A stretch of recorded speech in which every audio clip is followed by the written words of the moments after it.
Come mai avremmo potuto festeggiare i 500.000 iscritti del nostro canale YouTube?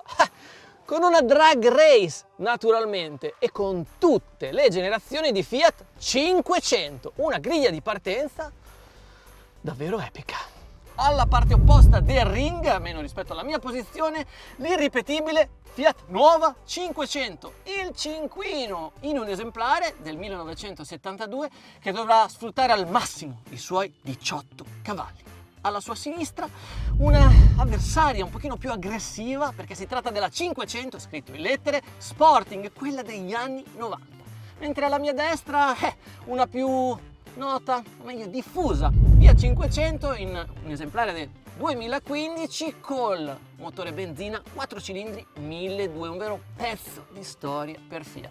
Una storia che la 500 e che sto guidando si apre a un nuovo capitolo della sua vita.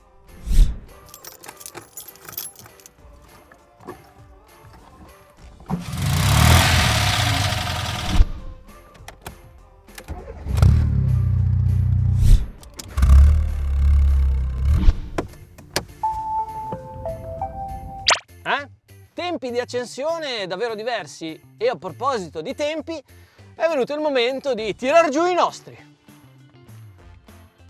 Avete scaldato i motori? E voi vi siete iscritti al nostro canale YouTube? Bene, allora ci siamo. Gentlemen, start your... l'avete già accesi, quindi pronti? 3, 2, 1, via!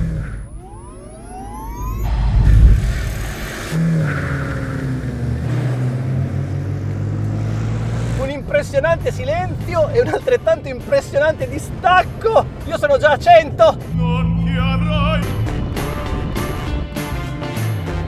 Non le vedo più praticamente. Per montagna, per palloni. Sono sui 400 metri, quasi 140 all'ora. I miei colleghi sono abbastanza arretrati. Il cinquino è a metà strada ancora. Ragarieri a far bacco. Qua dietro c'è stata della bagarre, Sporting è una garanzia.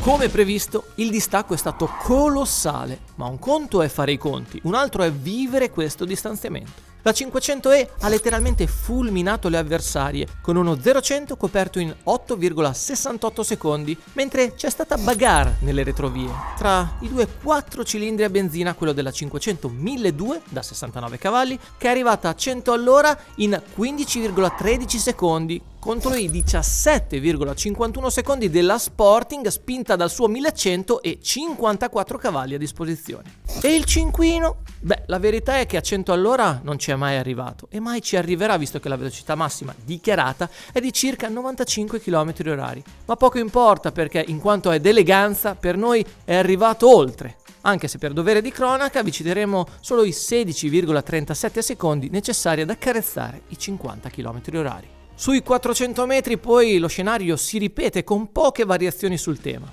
La 500e si è tolta il pensiero del traguardo dopo appena 16,43 secondi e uscendo a oltre 135 orari, mentre tra la 1200 e la 1100 la bagarre di qui sopra è arrivata nel vivo, con la Sporting che grazie al suo peso inferiore è arrivata quasi a riprendere la 1200, che svalica i 400 metri da seconda in classifica dopo 19,72 secondi a 114,3 km/h, mentre la fiammante rossa degli anni 90 arriva subito dopo, un terzo posto per lei garantito dai 20,34 secondi sui 400 metri e 107 km/h in uscita. Quarto posto d'onore per la 500L, che si prende il lusso di arrivare con comodo in 32 secondi e mezzo dopo aver lanciato il suo peso piuma a ben 64 km/h.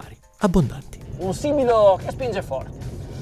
In questo contesto, allora il suono mi diventa inversamente proporzionale alle prestazioni. A cosa mi riferisco? Ascoltate per credere.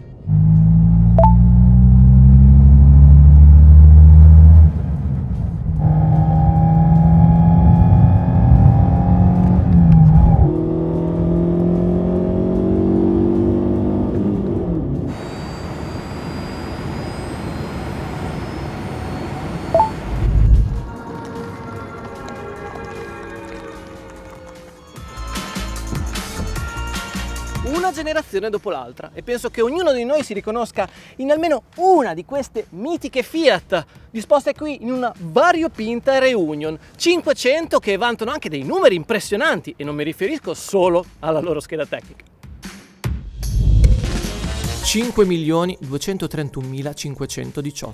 Questa funambolica cifra è abbinata all'ultimo cinquino prodotto, una 500R, uscita dalle linee di Termini Imerese il 1 agosto del 1975. E sebbene tutti sappiamo che gli esemplari realmente prodotti dal 57 sono meno di 4 milioni, è altrettanto noto che questa forma, il suo motore bicilindrico raffreddato ad aria e la sua simpatica semplicità sono diventati un simbolo intercontinentale della nostra bella Italia. Collo a lusso di questa drag race che non avrà brillato in accelerazione, ma che vincerà per sempre col suo fascino infinito. Una questione è quella dello stile, che rimane più controversa per quella che sarà la sostituta della 126, la 500 degli anni 90. Squadrata, con un nome scolpito in lettere e non più in numeri, un sottile ma significativo distacco dal passato che non le ha impedito comunque di essere vendute in oltre 1.100.000 esemplari, oltre ad aver fatto divertire tantissimi piloti nei vari trofei per lei organizzati.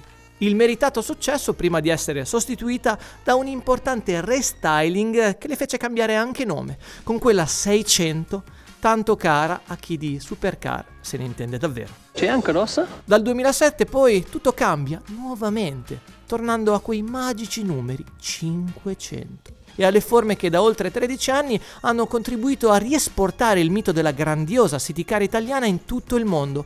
Un modello che noi abbiamo guidato, apprezzato, sognato, magari nelle sue varianti di carrozzeria o motore, o anche solo noleggiato per un solo minuto o per un intero weekend. E se il mild hybrid è la naturale evoluzione di questa gamma, con la 500e totalmente elettrica scatta la vera rivoluzione tecnologica, che in pista ci ha appena dimostrato di non voler essere seconda a nessuno, con tutto il rispetto parlando o accelerando, che dir si voglia.